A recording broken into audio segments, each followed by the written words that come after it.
بسم الله الرحمن الرحيم الحمد لله رب العالمين اللهم صل وسلم على نبينا محمد وعلى آله وصحبه أجمعين السلام عليكم ورحمة الله وبركاته. J'espère que vous portez tous et toutes bien.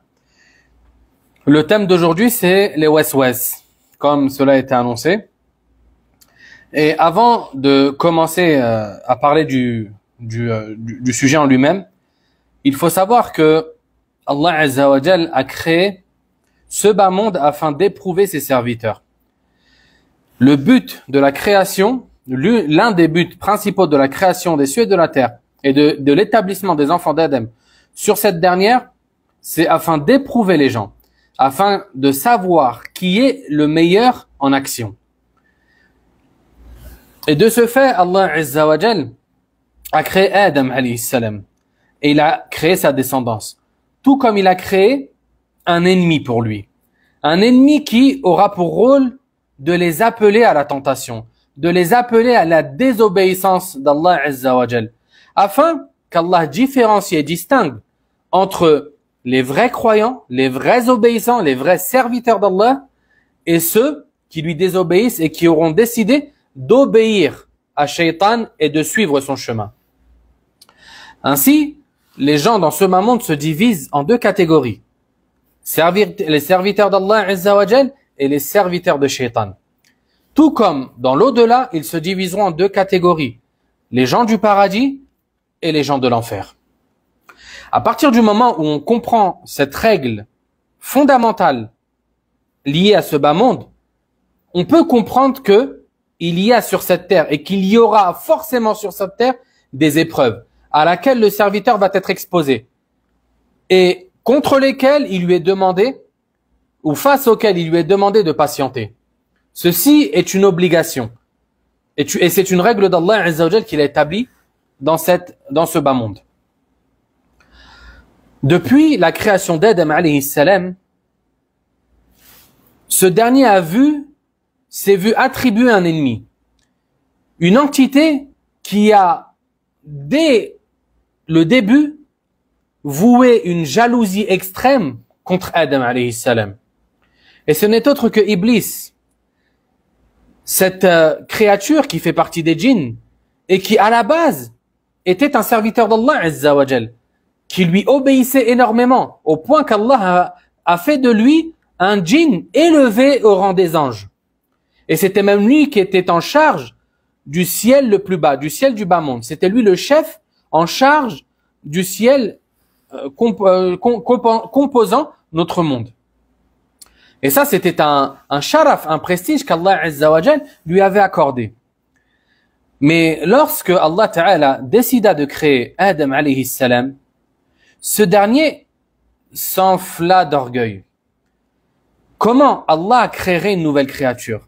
Comment Allah créerait une créature qu'il mettra sur terre alors que ces derniers ne méritent pas cela?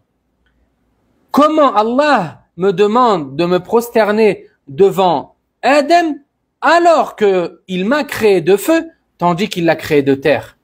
Je suis meilleur que lui. Comment donc me soumettrais-je à cet ordre-là?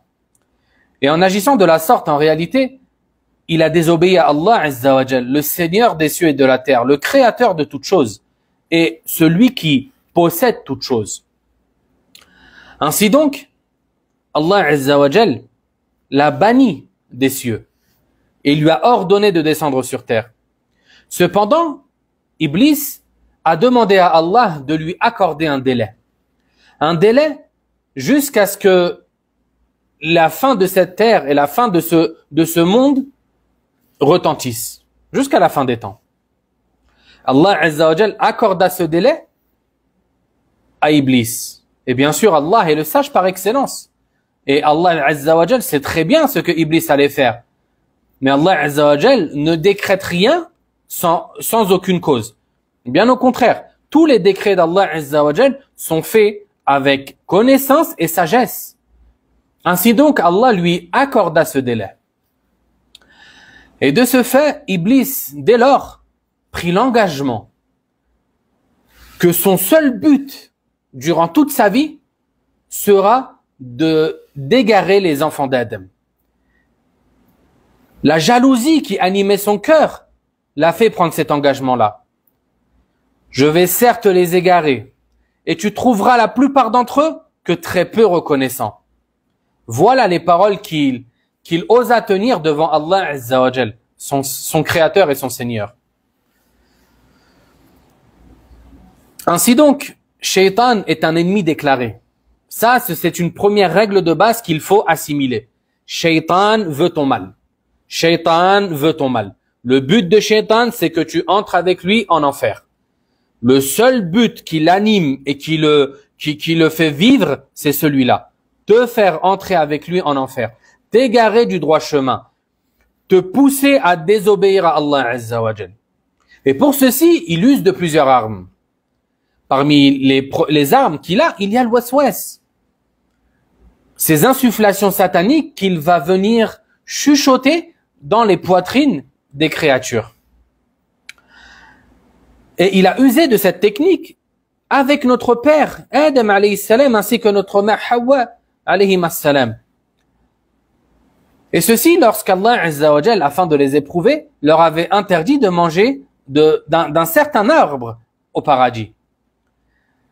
Mais là, Iblis, dans tout son vice et sa sournoiserie, s'est fait passer auprès d'Adam alayhi salam ainsi que de Hawa comme une personne de bon conseil qui allait simplement leur montrer comment ils pourraient acquérir l'éternité et une royauté sans fin.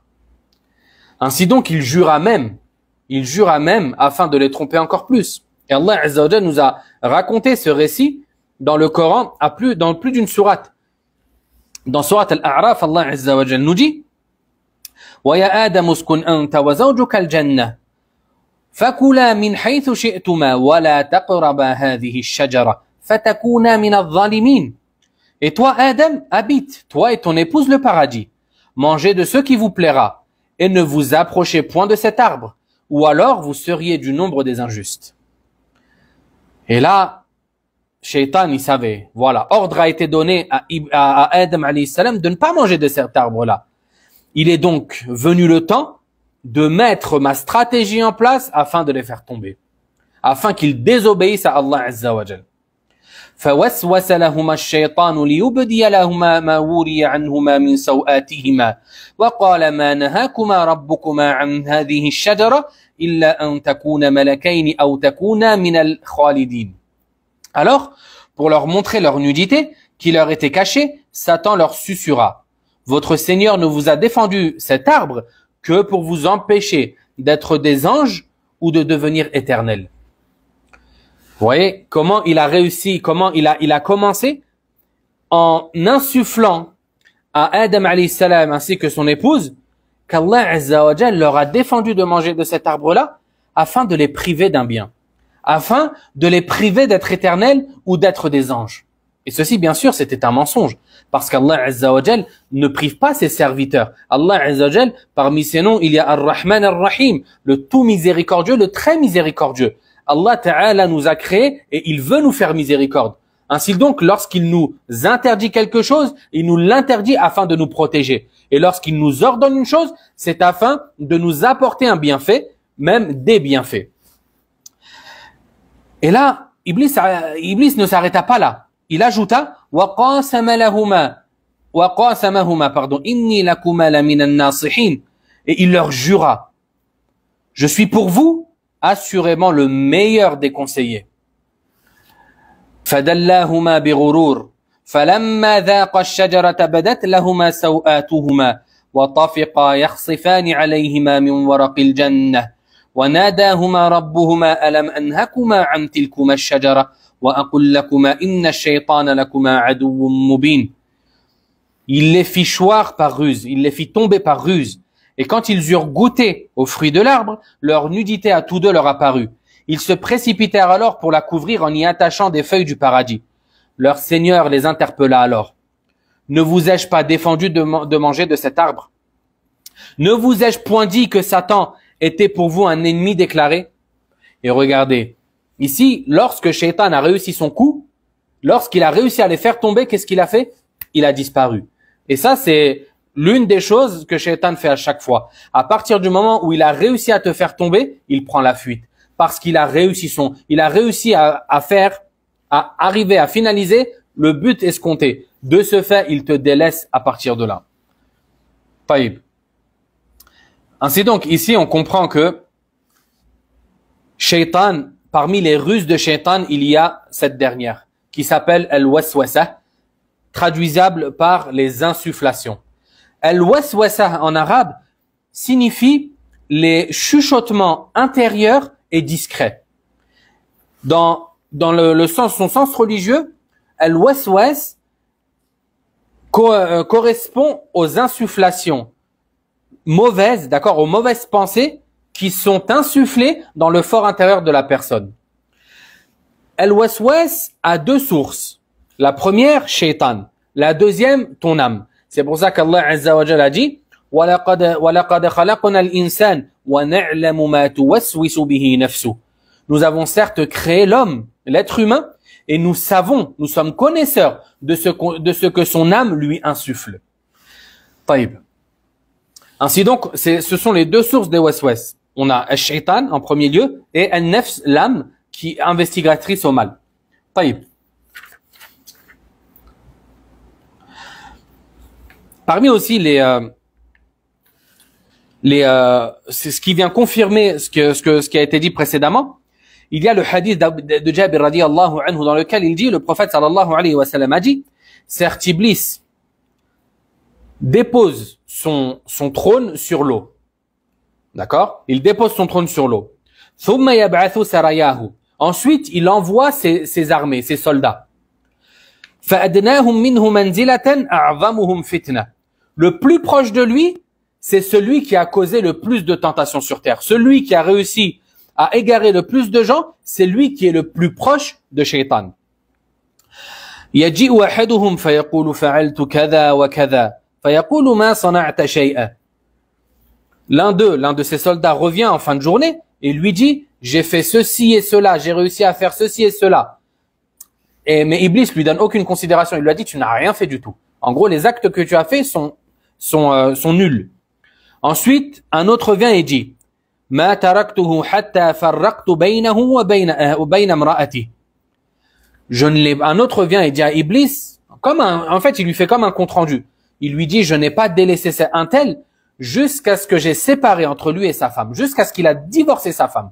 Et ceci, en l'ayant poussé, d'accord, et incité au divorce.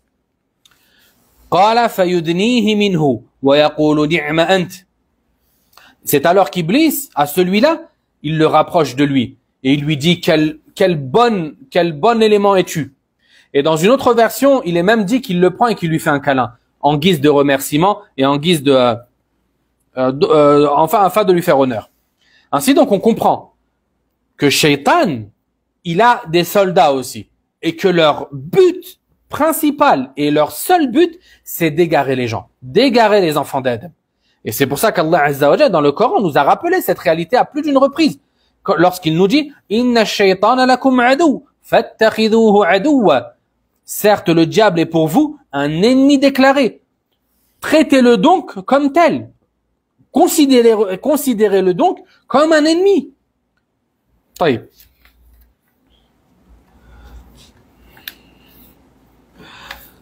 Voyons ensemble maintenant comment Shaitan insuffle, d'accord, comment insuffle-t-il ces insufflations aux enfants d'Adam. Il ne va pas utiliser la même méthode avec tout le monde, d'accord. Shaitan, vous savez que chaque être humain a ce qu'on appelle al-qarin. Il a avec lui un diable qui l'incite au mal, d'accord. Et ce qarin, ce diable-là, scrute la personne qu'il a en face d'elle. Et selon tes désirs, selon tes passions, selon tes penchants, il va adapter sa stratégie à toi. Par exemple, si la personne est attirée par l'alcool, eh ben, il va la faire tomber dans ce péché-là, parce que c'est plus facile et que la personne a un penchant vers cette dernière. Si par exemple la personne a un penchant pour la musique, d'accord? Il va la faire tomber dans ce péché-là. Et à travers ce péché-là, il va essayer de la tirer de plus en plus, parce que le but principal de Shaitan, c'est quoi? C'est pas de te faire tomber dans le péché. D'accord? Le but principal de Shaitan, c'est de te faire mécroire. Ça, c'est le numéro 1. Ça, c'est l'objectif numéro 1. Faire tomber le musulman dans la mécréance. Faire tomber l'être humain dans la mécréance. Et la mécréance englobe le polythéisme, etc. S'il n'arrive pas à te faire tomber dans la mécréance, il va passer au péché majeur. D'accord? La sorcellerie, la fornication, boire de l'alcool, voler, calomnier, diffamer, etc., etc. Il va essayer de te faire tomber dans l'un des grands péchés. S'il n'arrive pas à faire ça, il va essayer de te faire tomber dans les petits péchés.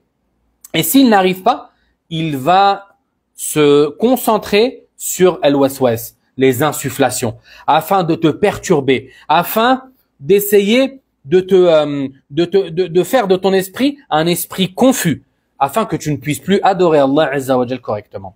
Ça, ce sont les étapes.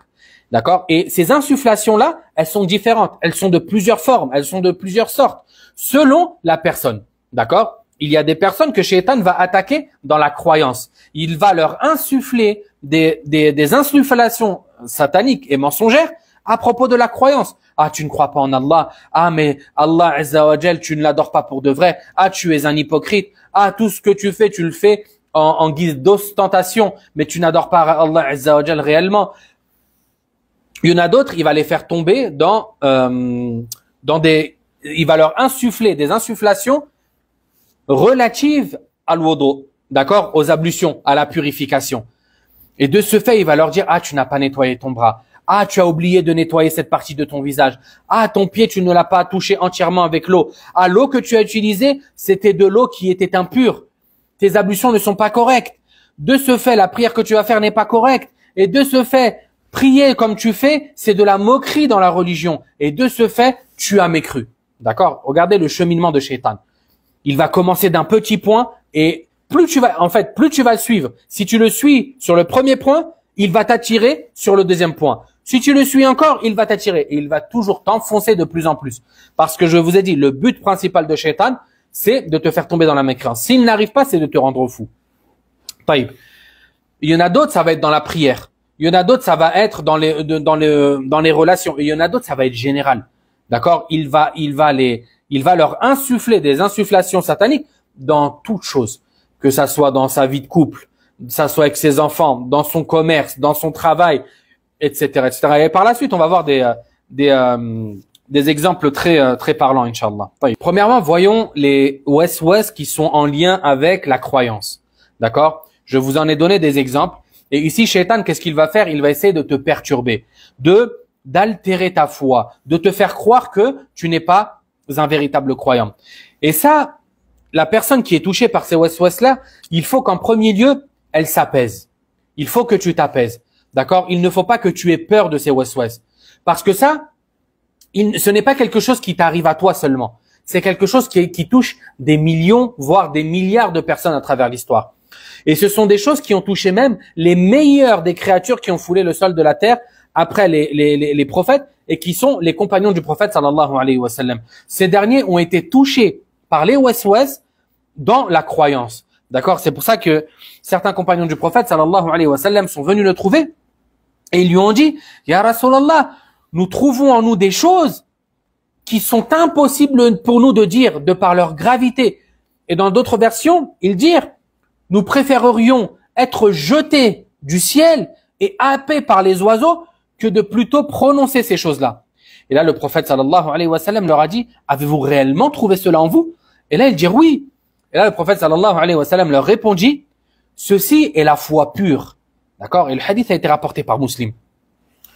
La foi pure, car ce ne sont pas les waswas qui sont la foi pure, mais le fait de rejeter les waswas prouve et provient de la foi pure. D'accord? Parce que seul un réel croyant rejette ces idées nauséabondes. D'accord? Car elles sont en contradiction avec la foi. Et de ce fait, il ne les partage pas. Et de ce fait, il les rejette. Et il les déteste. Et c'est ça que la personne doit faire. Lorsque tu as un waswas à ce sujet-là, rejette-le. en disant A'udhu billahi minash shaitanir rajim et en ne lui donnant plus aucune importance.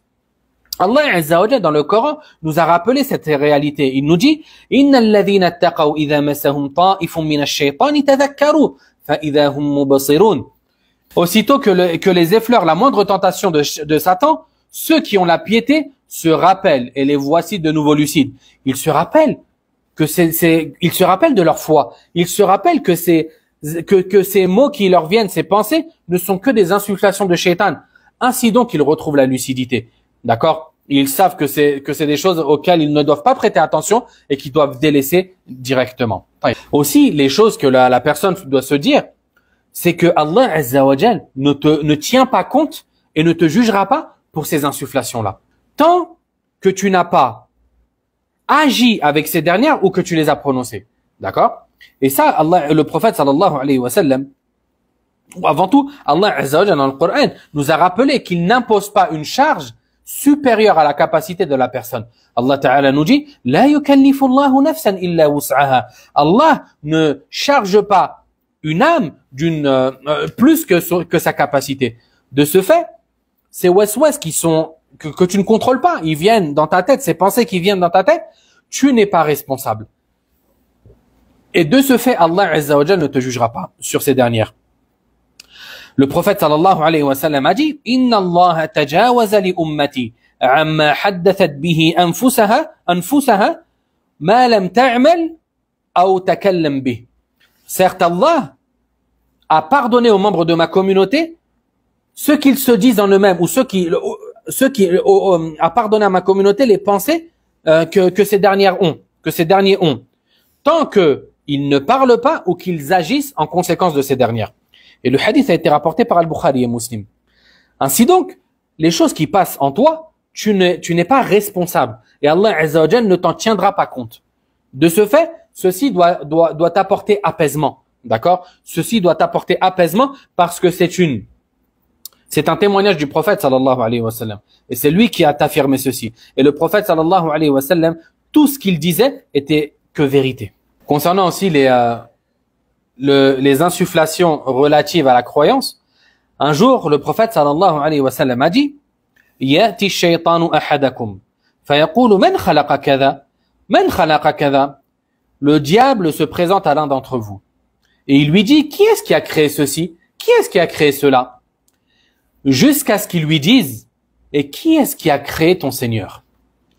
Le prophète sallallahu alayhi wa sallam à la suite de cela, il dit فَإِذَا بَلَغَهُ فَلْيَسْتَعِذْ بِاللَّهِ وَلْيَنْتَهِ. Si l'un d'entre vous arrive à cette étape-là, qu'il cherche refuge auprès d'Allah Azza wa Jalla en disant A'udhu billahi minash shaitanir rajim et qu'il mette fin, d'accord, et qu'il cesse ces pensées-là et ce dialogue-là, parce qu'en réalité c'est un dialogue avec shaitan, subhanallah.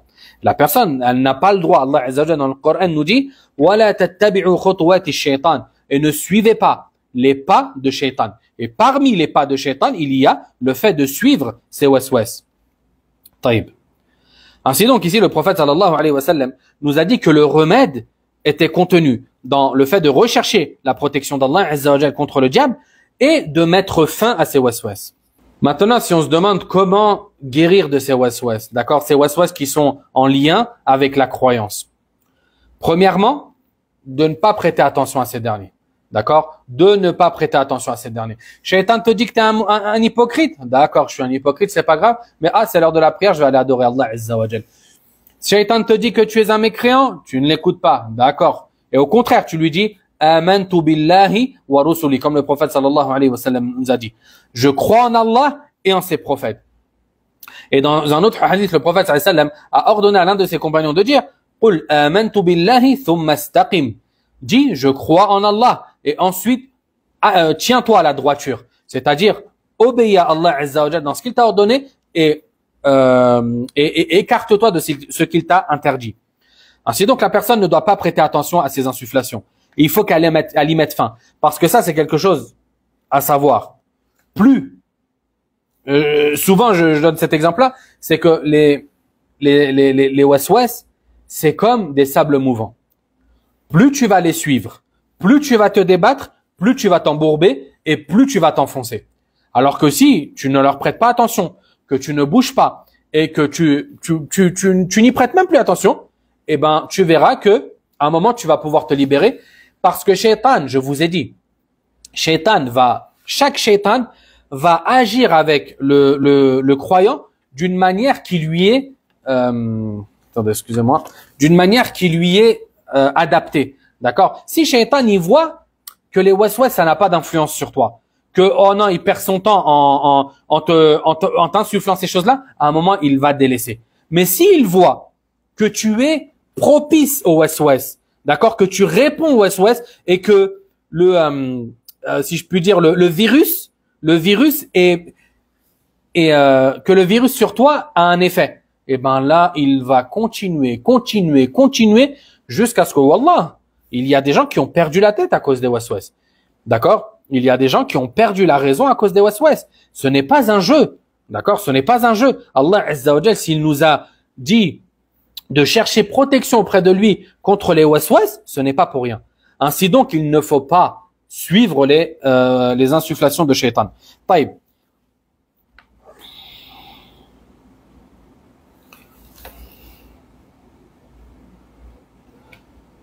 Et parmi les remèdes aussi, comme je vous ai dit juste avant, il y a le fait de se rappeler que tout le monde est touché par ces waswas, d'accord, et qu'il n'est pas le seul.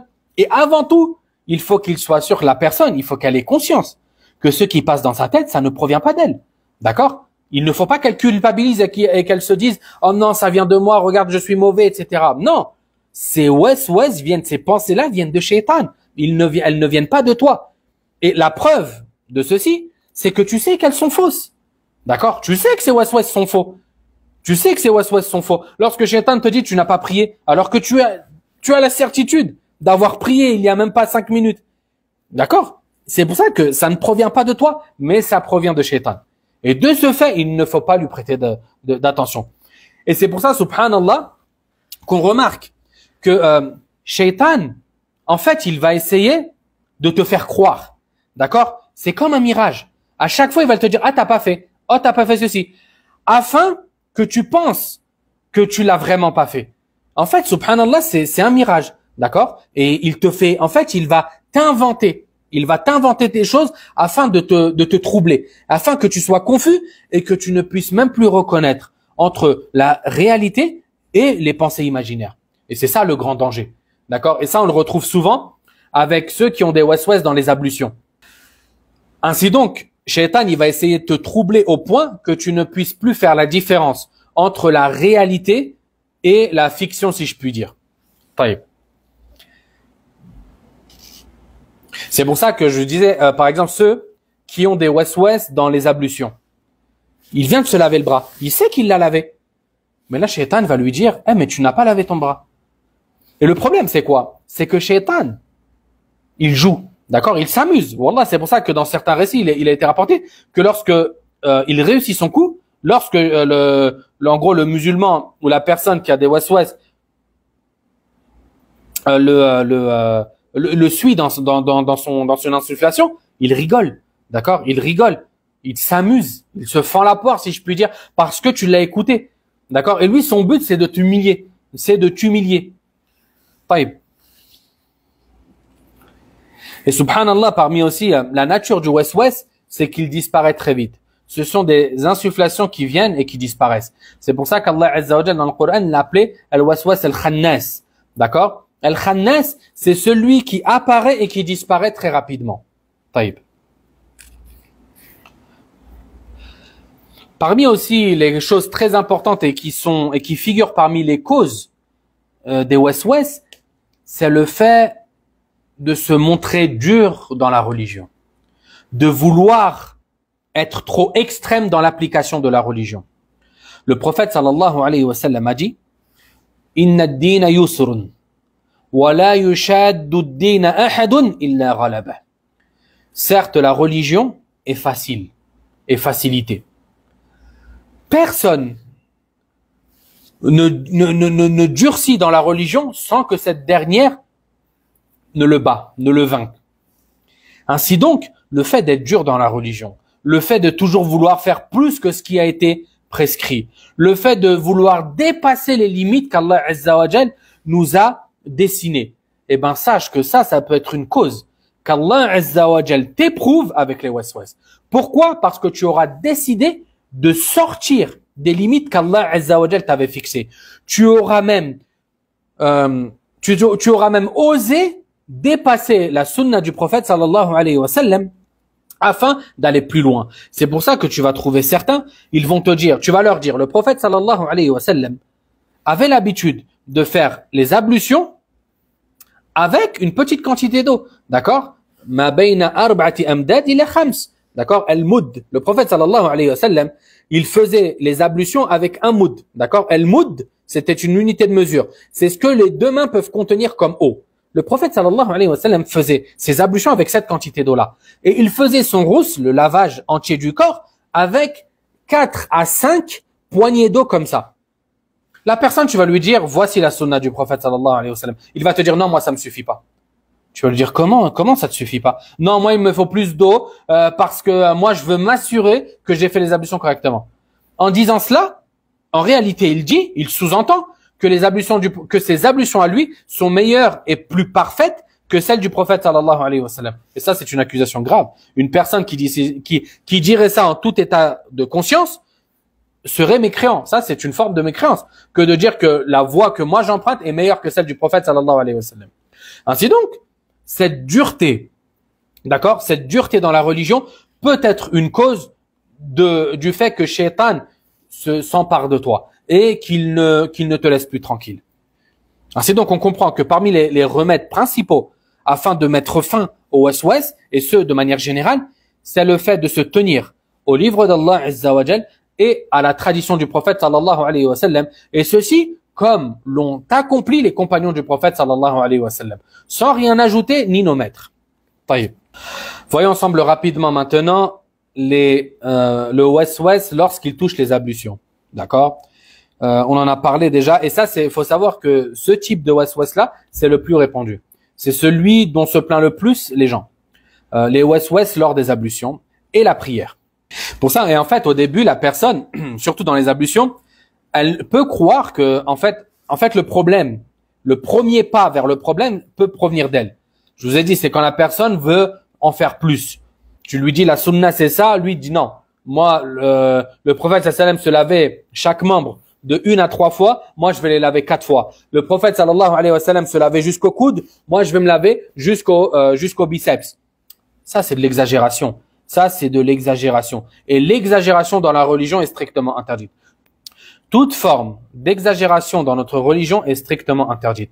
Et le prophète sallallahu alayhi wa sallam, lorsqu'il avait face à lui des gens qui faisaient preuve d'exagération, il coupait directement cette chose-là avant qu'elle outrepasse les limites encore plus.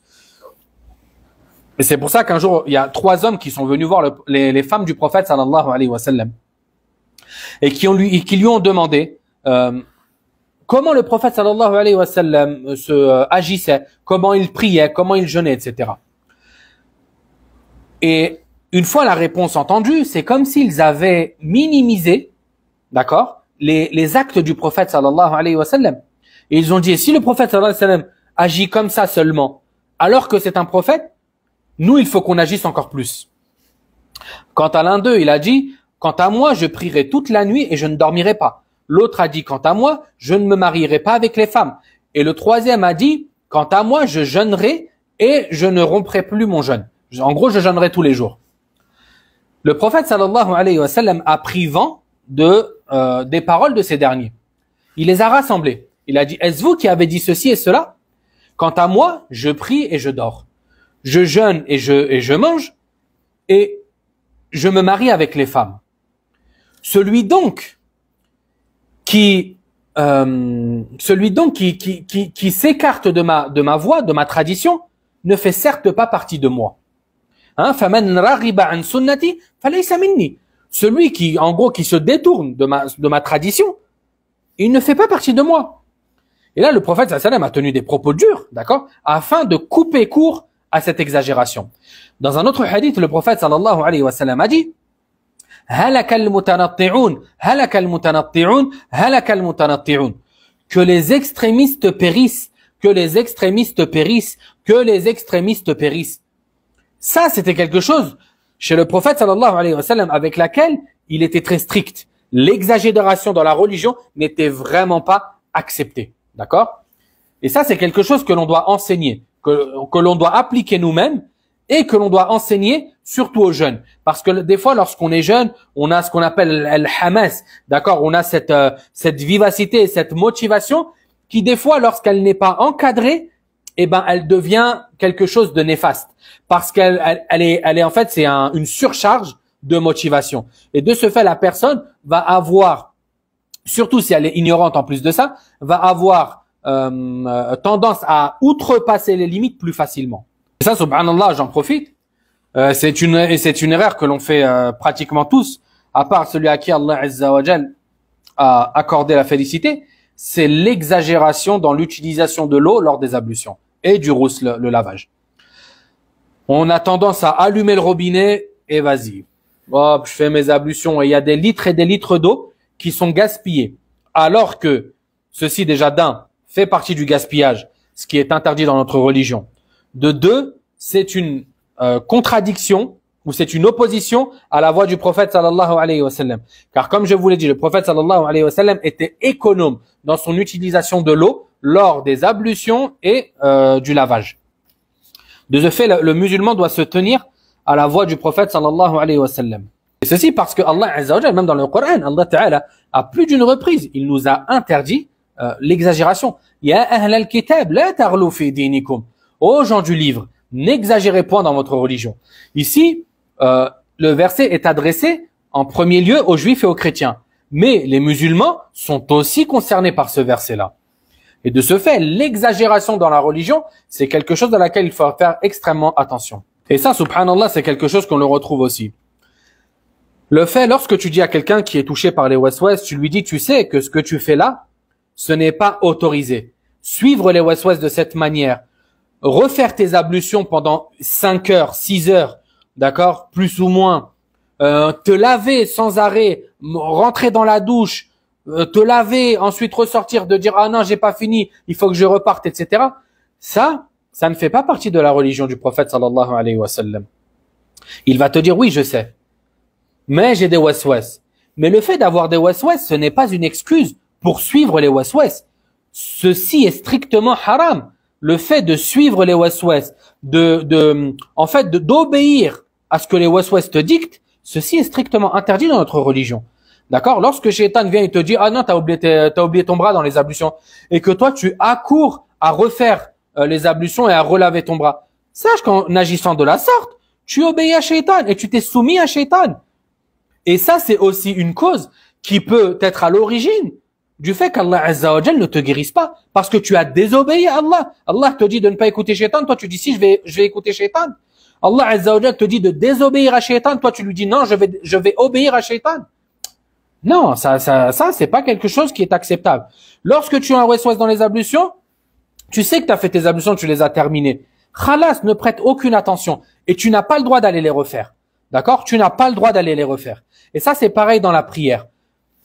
Tu trouves des gens, ils sont comme ça. Allah Akbar, ils sont comme ça. Wallah, sérieusement. D'accord? Ils sont comme ça, ils arrivent même pas à dire Allahu Akbar pour commencer la prière. Il y en a d'autres, avant de commencer la prière, ils vont rester comme ça.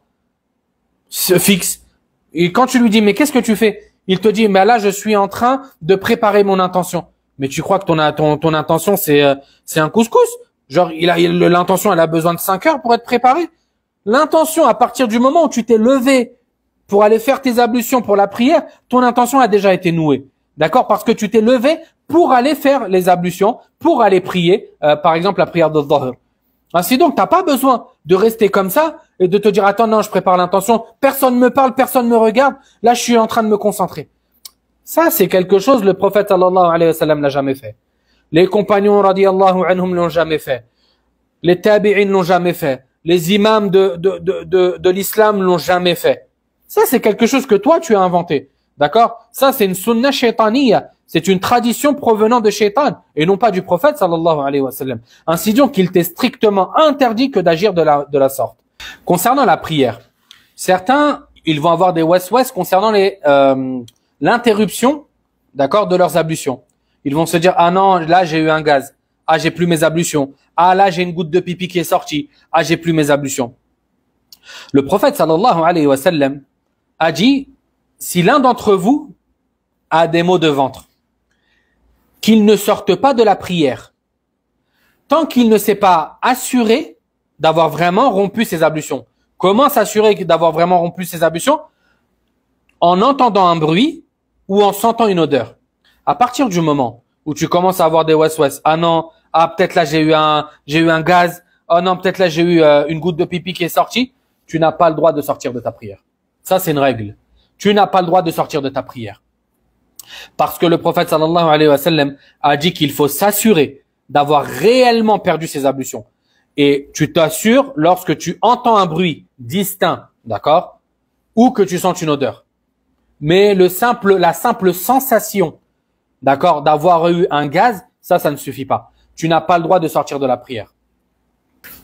Et ça, subhanallah, Ibn Mas'ud radiyallahu anhu nous a imagé ou nous a raconté comment Shaitan vient et perturbe le prieur lorsqu'il prie.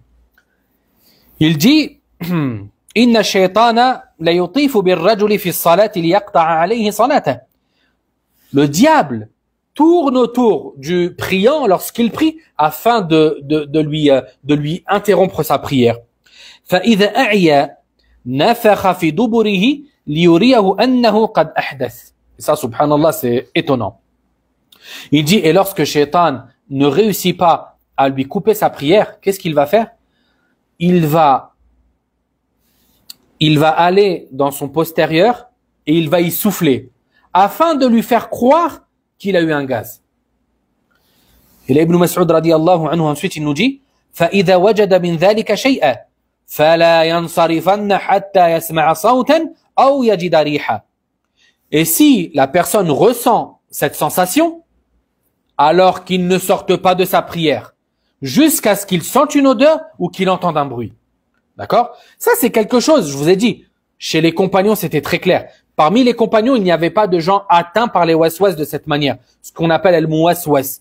D'accord? Certains ont eu des waswas, mais ils n'ont pas suivi les waswas. Et lorsque le prophète sallallahu alayhi wa sallam leur a donné le remède, ils l'ont suivi directement et les waswas se sont arrêtés.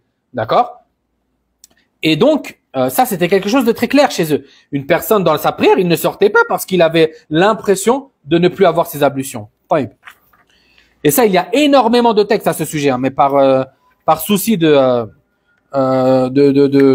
concision, si je puis dire, je ne peux pas tout citer. Je vous ai dit, chez les tabi'in, les imams, etc., c'était quelque chose de confirmé, ça. Abdullah ibn Mubarak, radiyallahu anhu wa rahima, ce grand tabi'i, cet imam, un jour, il dit, si l'un d'entre vous a un doute quant à ses ablutions et quant à est-ce qu'il a perdu ses ablutions ou pas, il ne lui est pas obligatoire de recommencer ses ablutions jusqu'à ce qu'il soit sûr de les avoir perdues. D'accord? Et ça c'est tiré d'une règle de jurisprudence qui a été avérée et unanimement reconnue et qui est la suivante. Al-yaqinu la yazulu bish-shak. Ce qui veut dire la certitude ne peut pas être dissipée par le doute. Ça, c'est une règle parmi les grandes règles de la jurisprudence islamique. La certitude ne peut être dissipée par le doute. Ce qui veut dire que lorsque tu es sûr de quelque chose, eh ben, cette certitude-là ne peut pas disparaître par un simple doute qui est venu se présenter à toi. Tu sais que tu as tes ablutions. D'accord? Tu sais que tu as tes ablutions. Ensuite, tu as un doute. Est-ce que j'ai encore mes ablutions ou pas? Est-ce que j'ai perdu mes ablutions ou pas? Eh ben, tu vas toujours te référer à la règle de base, qui est la certitude. Et la certitude dans cette situation, c'est quoi? C'est que tu as fait tes ablutions et que tu ne les as pas perdues. Le doute, c'est que, est-ce que je les ai perdues ou pas? De ce fait, tu balayes le doute. Tu ne lui donnes aucune importance. Et tu te bases sur la certitude qui est que tu as tes ablutions. Et de ce fait, tu ne recommences pas tes ablutions. Même si le doute est fort. Même si le doute est fort, tu ne recommences pas tes ablutions. D'accord? Et ça, c'est une règle, je vous ai dit, unanimement reconnue. Parce que le fait de recommencer tes ablutions, qu'est-ce que ça va provoquer? Ça va ouvrir une porte au waswas. Shaitan, s'il voit qu'il y a une porte à saisir sur toi de cette voie-là, alors il ne va pas se gêner. Taïb. Et pareil pour la prière. À partir du moment, et ça, je sais que ça arrive parce qu'on me pose la question souvent, concernant le Fatiha. D'accord? Souvent, ce sont des gens qui viennent de commencer à apprendre l'arabe. Ils disent, il y a des lettres dans le Fatiha que je ne prononce pas correctement. Est-ce que ma prière est valide ou pas? Allah Azza wa Jal nous a donné une règle dans le Coran qui est la suivante. La yukallifu Allahu nafsan illa wus'aha. Allah ne charge pas une âme d'une charge plus lourde que sa capacité. Allah Ta'ala nous dit, fattaqullaha mastata'tum. Craignez Allah selon votre capacité. Une personne qui a un problème avec la prononciation d'une lettre. Par exemple, il n'arrive pas à prononcer encore correctement la lettre Ayn. D'accord? Allah Azza wa Jal, penses-tu vraiment qu'il va te châtier ou te punir parce que tu n'as pas réussi à prononcer cette lettre? Jamais de la vie. Ça, c'est quelque chose qui n'est pas possible. Allah Azza wa Jal nous a dit, Inni harramtu dhulma ala nafsi wa ja'altuhu muharraman baynakum. J'ai certes, dans un hadith Qudsi, Allah Azza wa Jal a dit, j'ai certes interdit pour moi-même l'injustice et je l'ai rendu interdite pour vous aussi.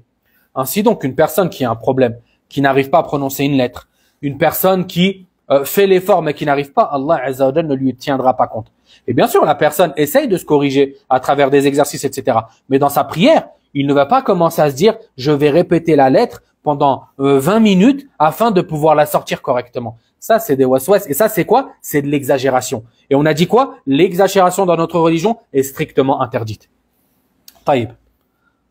Pareil pour le tashahhud. D'accord? Le tashahhud. Ah non, j'arrive pas à dire at-tahiyyatu lillah. Je dis at-tahiyyatu lillah. Tu essayes, tu n'as pas réussi, khalas, la yukallifu Allahu nafsan illa wus'aha. Dans notre religion, il y a des règles auxquelles il faut se référer. Et lorsque tu te réfères à ces règles-là, eh ben, tu vas t'apercevoir que notre religion est extrêmement facile. Alhamdulillah. Wa ma ja'ala alaykum fi ad-din min haraj. Allah Azza wa Jalla nous dit, et il ne vous a point chargé dans votre religion d'une quelconque gêne. Allah Azza wa Jalla ne veut pas nous gêner. Ma yurid Allahu bikumul yusr wa ma yuridu bikumul usr. Allah veut pour vous la facilité et il ne veut pas pour vous la difficulté. Ainsi donc que la personne s'apaise. Wallah, tu es dans une religion qui n'a pas de semblable sur terre. Wallah, qu'elle n'a pas de semblable. C'est la religion provenant d'Allah Azza wa Jalla, le tout miséricordieux, Ar-Rahman, le tout miséricordieux, celui qui veut te faire miséricorde. Comment penses-tu donc que sa religion pourrait être difficile? Pareil pour l'intention, d'accord? Je vous ai évoqué juste avant l'intention et le fait que la personne, lorsqu'elle sort par exemple pour aller à la mosquée, ça y est, son intention est déjà nouée. Son intention est déjà nouée. Elle n'a pas besoin de dire dans sa tête, Ya Allah, je vais prier tout de suite pour toi, la prière de Dhuhr, 4 rak'at, derrière l'imam, de la mosquée un tel, à l'heure un tel. Ça n'existe pas dans notre religion. Wallah, ça n'existe pas. D'accord? Et t'en as d'autres, et moi je dis pas ça par moquerie. Je dis ça afin qu'on comprenne. Parce que des fois, les gens qui ont des waswas, il faut leur parler de manière énergique. Sinon, ils ne comprennent pas. Si tu leur parles gentiment, tu leur dis, Shaitan, il va venir derrière toi, il va dire, non, mais t'as vu, lui, il raconte n'importe quoi, il sait pas ce qu'il dit. Non. C'est pour ça que des fois, il faut leur parler avec une certaine forme de sévérité afin qu'ils mettent fin. Et c'est pour leur bien, c'est pas pour être méchant avec eux. Ainsi donc, une personne qui se lève et qui va à la mosquée, son intention a déjà été nouée. Donc, il n'a pas besoin de venir et de rajouter, de dire, Ya Allah, je vais prier pour toi, ceci et cela. Ça n'existe pas dans notre religion. Ici, le cheikh, il dit, un jour, il était à la mosquée, il est parti à la mosquée pour faire la prière, pour Al-Dhuhr, il me pense. Il est passé devant la salle des ablutions, il a vu un jeune en train de se laver les mains. D'accord? Il lui a pas prêté attention, il est parti. Et il est arrivé en avance. Du coup, il a fait Rawatib Al-Dhuhr, d'accord, les prières surérogatoires avant la prière de Dhuhr. Ensuite, il y a eu la prière, il a prié. Ensuite, après la prière, il a prié les prières surérogatoires aussi. Et là, il est sorti de la mosquée pour repartir. Et il a trouvé ce jeune à la même position, en train de se laver les mains. Et là, il lui dit, qu'est-ce que tu fais? D'accord? Qu'est-ce que tu fais? Et là, il lui a répondu, je suis en train de me laver les mains. Et en fait, il s'est aperçu que ce jeune-là, il était incapable de faire ses ablutions. Il n'arrivait pas à faire ses ablutions. Commencer ses ablutions, il n'arrivait pas à les faire. C'est-à-dire que là, le shir, il y a eu peut-être facilement 30 minutes entre le premier passage et le second. la personne est restée à la même place. Vous voyez le blocage que ça peut créer et les problèmes que ça peut engendrer dans la vie de la personne, les difficultés, le poids sur les épaules que ça peut lui créer que de suivre les waswas. Les ablutions, ça se fait en 2 minutes chrono, et même moins, d'accord? Mais là, lui, en 30 minutes, il n'a pas réussi à laver ne serait-ce que ses mains. Taïb. Parmi les histoires aussi, il y avait un homme, d'accord, qui lui, il avait des waswas dans les ablutions. Lorsqu'il faisait ses ablutions, et qu'Allah Azza wa Jal vous honore, il se mettait tout nu. D'accord? Il se mettait tout nu pour faire ses ablutions. Parce qu'il disait que lorsqu'il fait ses ablutions, si l'eau avec laquelle il s'est lavé, si les gouttes touchent ses affaires, elles vont souiller ses affaires. Et de ce fait, il se mettait tout nu pour faire ses ablutions. Regardez jusqu'où ça va. Vous comprenez? Regardez jusqu'où ça va, subhanallah.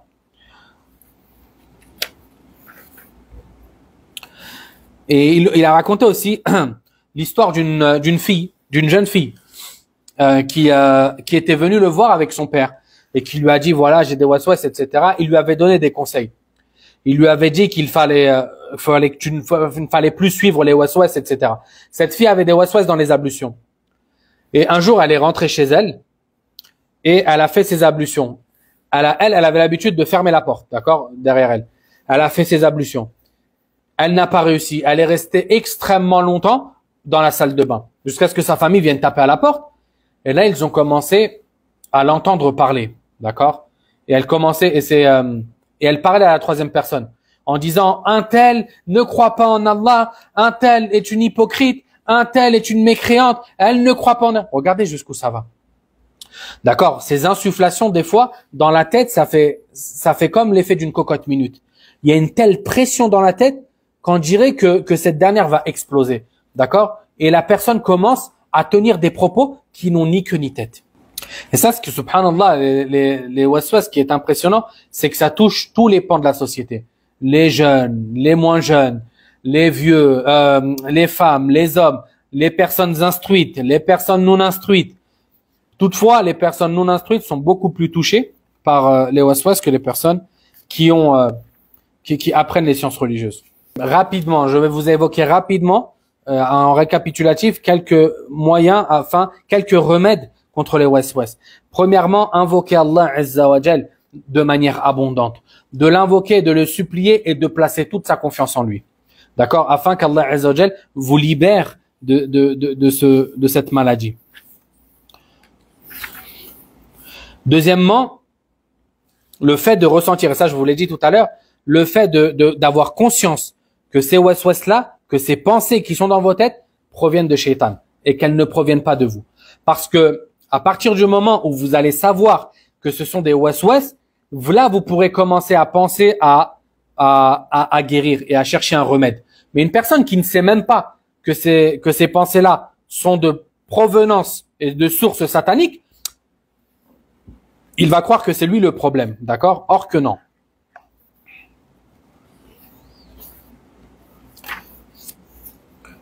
Troisièmement, comprendre que Shaitan a une influence sur les gens qui le suivent. D'accord? Allah Azza wa Jalla dans le Coran nous dit Innama sultanuhu ala alladhina yatawallawnahu walladhina hum bihi mushrikun. Ici Allah Azza wa Jalla nous dit et son pouvoir, c'est-à-dire Shaitan, s'applique ou touche ceux qui le prennent pour alliés ainsi que ceux qui le prennent ainsi que ceux qui associent, d'accord, ceux qui le prennent pour associer avec Allah Azza wa Jalla, al-mushrikun. Ici, Allah Azza wa Jalla a évoqué 2 catégories de personnes. La première, ceux qui le prennent pour alliés. Et comment ils le prennent pour alliés? En suivant leur passion, d'accord, et en désobéissant à Allah Azza wa Jalla. Car celui qui désobéit à Allah aura certes obéi à Shaitan. Et de ce fait, celui qui agit de la sorte, Shaitan aura une influence beaucoup plus importante sur lui qu'une personne qui obéit à Allah Azza wa Jalla et qui se tient aux limites d'Allah. Taïb. Parmi aussi les choses à savoir et qui représentent l'une des formes du remède, c'est le fait de patienter. De patienter et de vraiment se combattre soi-même, de se dire ces waswas-là, je ne les suis plus. Il a beau tout me dire, je ne les suis plus. Et Allah Azza wa Jalla dans le Coran, il nous dit وَالَّذِينَ جَاهَدُوا فِينَا لَنَهْدِيَنَّهُمْ سُبُلَنَا وَإِنَّ اللَّهَ لَمَعَ الْمُحْسِنِينَ. Et ceux qui ont combattu dans notre sentier, nous les guiderons certes vers nos voies. Et Allah est certes avec les bienfaisants. Ainsi donc, ce combat que tu vas mener contre toi-même, sache qu'il va être la cause de ta guidée. Allah Azza wa Jalla a promis que ceux qui agissent de cette manière-là, Allah Azza wa Jalla va les guider sur les voies, sur la bonne voie d'Allah Azza wa Jalla. Et Allah les a même qualifiés comme faisant partie des bienfaisants. De ce fait, ne perds jamais espoir. Et sache que la difficulté que tu es en train de traverser, tu seras récompensé pour cette dernière. Parce que le prophète sallallahu alayhi wa sallam nous a rappelé que l'affaire du croyant est étonnante. Ceci car il n'y a pas une chose qui le touche sans que ce soit un bien pour lui. Lorsqu'un bien le touche, il remercie Allah et ceci est un bien pour lui. Et lorsqu'un mal le touche, il patiente et ceci est un bien pour lui. Ainsi donc, ton affaire est toujours dans le bien. Le musulman, subhanallah, le croyant est toujours dans le bien. Lorsque un bien le touche, il remercie Allah Azza wa Jal. Et lorsqu'un mal le touche, il patiente. Et plus que ça, des fois, il peut même aussi être satisfait du décret d'Allah Azza wa Jal. Et de ce fait, sa récompense sera encore plus conséquente. Taïb. Parmi les remèdes aussi, la multiplication de l'évocation d'Allah Azza wa Jal, la lecture du Coran et le fait de se faire un programme. D'accord? De se faire un programme et d'avoir un lien journalier avec le Coran, avec les sciences religieuses, avec l'évocation d'Allah. Tu es dans les transports parce que tu vas à l'école ou tu vas au travail, rien ne t'empêche de faire du dhikr. Rien ne t'empêche de mettre tes écouteurs et d'écouter du Coran. Rien ne t'empêche d'écouter un rappel ou d'écouter un cours. D'accord? Alhamdulillah, aujourd'hui, toutes les voies sont facilitées. D'accord? Il y a des livres en format audio, il y a des livres en format électronique, il y a des cours à ne plus savoir quoi écouter. De ce fait, la personne n'a pas d'excuse. Tout est facilité. Parmi les causes très très importantes aussi, il y a le fait de ne pas délaisser les invocations du matin et du soir. Les invocations du matin, ce sont les invocations que l'on fait après la prière d'Al-Fajr. D'accord? Après la prière d'Al-Fajr et avant le lever du soleil. Et la moindre invocation que tu dois faire, c'est le fait de lire 3 fois chaque sourate. Qul huwallahu ahad, qul a'udhu bi rabbil falaq et qul a'udhu bi rabbin nas. La moindre des invocations que tu peux faire, c'est celle-ci. D'accord? Lire 3 fois, c'est chacune de ces sourates. Et les invocations du soir, c'est la même chose. Sauf qu'elles ont lieu après la prière de l'Asr. D'accord? Et avant le coucher du soleil.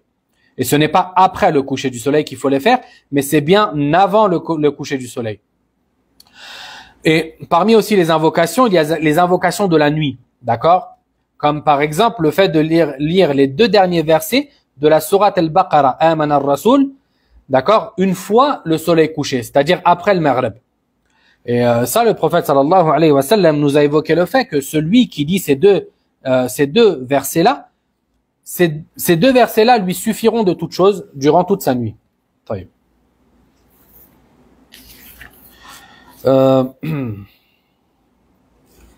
Parmi les causes aussi, il y a la recherche de la protection d'Allah Azza wa Jal, en disant A'udhu billahi minash shaitanir rajim. Et le prophète sallallahu alayhi wa sallam nous a dit que lorsque une personne ressent des waswas dans sa prière, ceci provient d'un shaitan qui s'appelle Khanzab. Ce shaitan-là est spécifique à la prière. D'accord? C'est lui qui vient perturber les prières durant leur prière. Et le prophète sallallahu alayhi wa sallam nous a dit de rechercher protection auprès d'Allah Azza wa Jalla en disant A'udhu billahi minash shaitanir rajim et en crachotant sur sa gauche à 3 reprises de cette manière. D'accord? Et ça ne veut pas dire que tu dois cracher et salir ton voisin, bien sûr que non, c'est juste souffler de manière très légère. Taïb. Parmi les causes aussi du remède, il y a le fait de mettre fin à ces waswas-là, de ne plus les suivre et de ne plus leur prêter attention. Et il y a aussi le fait de s'occuper, d'accord? Et de ne pas rester inactif. Parce que lorsque tu vas rester inactif, Shaitan va se présenter à toi plus facilement. Non. Essaie d'être toujours actif. Essaie d'avoir une activité. Si tu ne travailles pas, si tu n'as pas école, ne reste pas rien faire. Ne reste pas rien faire. Mets-toi un programme en place. Que ça soit un programme religieux ou un programme mondain, ou bien les deux, et c'est encore meilleur. D'accord? Parmi les causes aussi du remède, il y a l'étude de la science. Et ça, wallah, c'est l'un des plus grands remèdes contre les waswas. Parce qu'une personne qui connaît les règles de la religion, Shaitan ne pourra plus jouer avec lui aussi facilement. D'accord? Parce que Shaitan joue avec l'ignorance de la personne. Lorsque Shaitan vient, il te dit « Ah non, tu n'as pas fait tes ablutions ». Une personne qui a appris et qui sait que la règle de base, c'est que je me base, d'accord, je me fie à la certitude, ça y est, déjà ce waswas-là, il n'existe plus. Ce waswas-là, il n'existe plus. Une personne qui sait, qui lorsqu'il est dans la prière, il n'a pas le droit de sortir de cette dernière, si ce n'est avec une certitude, ça y est, c'est impossible qu'il sorte de sa prière. Parce qu'il va savoir que que ces pensées-là, c'est que du mensonge, et de ce fait, il ne va leur prêter aucune attention. Taïb. Et aussi, il y a le fait de demander conseil aux gens de science, aux gens qui ont plus d'expérience que toi. D'accord? Et ça, tu verras, subhanallah, et ça, c'est quelque chose que beaucoup de gens ont vécu. Lorsque tu vas exposer ton problème à une personne de science, eh ben, subhanallah, ton cœur, on dirait, il y a un poids qui va quitter ton cœur. D'accord? On dirait vraiment qu'il y a un poids qui va quitter ton cœur et ça va t'aider à avancer vers une guérison, Inch'Allah. Parfois, il y a ce qu'on appelle des troubles obsessionnels. D'accord? Et ça, ce sont des pensées obsessionnelles. Ça, ce sont des pensées qui vont faire, qui vont se présenter sans arrêt. Vraiment sans arrêt. Même si la personne, elle sait que ses pensées sont mensongères, elles vont se présenter sans arrêt, sans arrêt, sans arrêt, sans arrêt. Ici, il est possible d'avoir recours à un médecin, d'accord, d'aller voir un psychologue et de lui en parler. Parce que les pensées obsessionnelles, c'est quelque chose qui est classé comme étant une maladie. Et bien sûr, rien n'empêche le fait que la maladie est à la base, est à la source des waswas de Shaitan. On s'arrête ici, moi j'ai fini. Pour ma part, je vais remonter le fil pour voir s'il y a des questions. Si quelqu'un a une question, il peut la poser. Comment savoir lorsqu'il s'agit d'un waswas ou que ce sont des questionnements légitimes? Il y a une différence à faire entre ce qu'on appelle le waswas et le shubha. D'accord, l'ambiguïté. Le waswas, c'est une chose dont on connaît la fausseté. D'accord, on sait que c'est faux. Mais malgré ça, ça revient dans notre tête. Tandis que l'ambiguïté, c'est une question que la personne en gros, c'est une question qui va passer dans ta tête et qui va s'accrocher dans le sens où tu vas croire qu'elle est vraie. D'accord? Le waswas, tu sais que c'est faux. Tandis que l'ambiguïté, eh ben, tu vas croire que c'est vrai. Et tant qu'on n'a pas répondu à cette ambiguïté-là, tu vas être dans une forme de doute. D'accord? De doute et qui peut même t'amener à te dire, à remettre en question, mais réellement, ta croyance et ta foi. Et ça, c'est ce qu'on appelle l'ambiguïté. Le remède de l'ambiguïté, c'est la question posée aux savants. D'accord? La question posée aux gens de science. Parce que l'ambiguïté tire son origine de l'ignorance. Et le remède de l'ignorance, c'est la connaissance. D'accord? Par exemple, si on a des doutes, si on a fait du mal à quelqu'un, on part pas s'excuser. Car souvent, il y a des pensées qui disent « va demander pardon, on ne sait jamais, etc. » Non, la règle de base, c'est que tu sais ce que tu as fait. D'accord? La personne sait ce qu'elle a fait. Quelqu'un qui a fait du mal à une autre, il sait qu'il a fait du mal à quelqu'un. D'accord? Et de ce fait, s'il a fait du mal, il va lui demander pardon. Mais si une personne n'a pas fait de mal à quelqu'un, il n'a pas à lui demander pardon. D'accord? Parce que ça, c'est une porte ouverte au waswas. Je n'arrive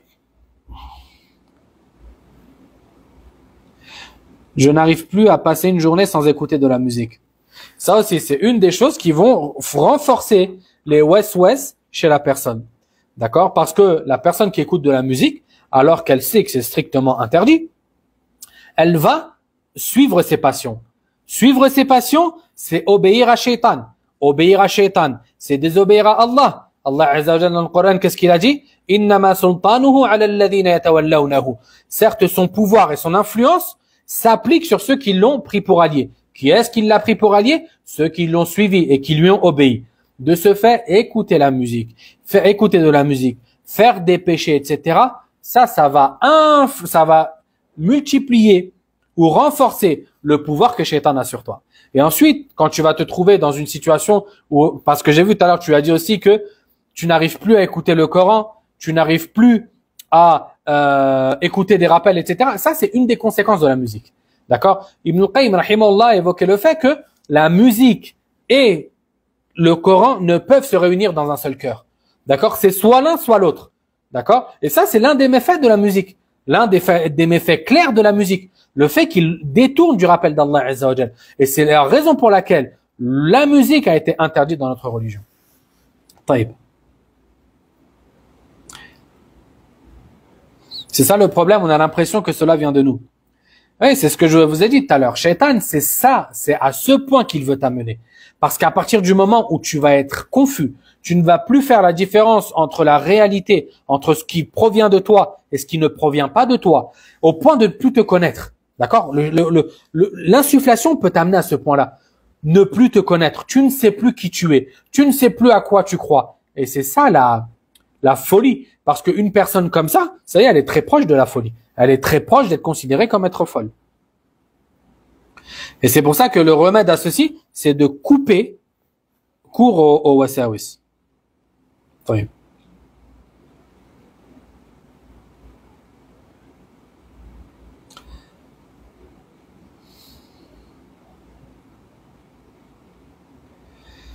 Concernant le problème de la musique, si c'est un problème parce que c'est devenu une passion, d'accord? Repens-toi à Allah Azza wa Jal. Demande à Allah Azza wa Jal de te pardonner. Écarte-toi des mauvaises fréquentations. Écarte-toi des moyens par lesquels tu écoutais de la musique. Si c'était les réseaux sociaux, écarte-toi des réseaux sociaux. Si c'était de la musique sur ton téléphone, supprime la musique sur ton téléphone. D'accord? Et dis-toi qu'à partir d'aujourd'hui, je n'écoute plus de musique.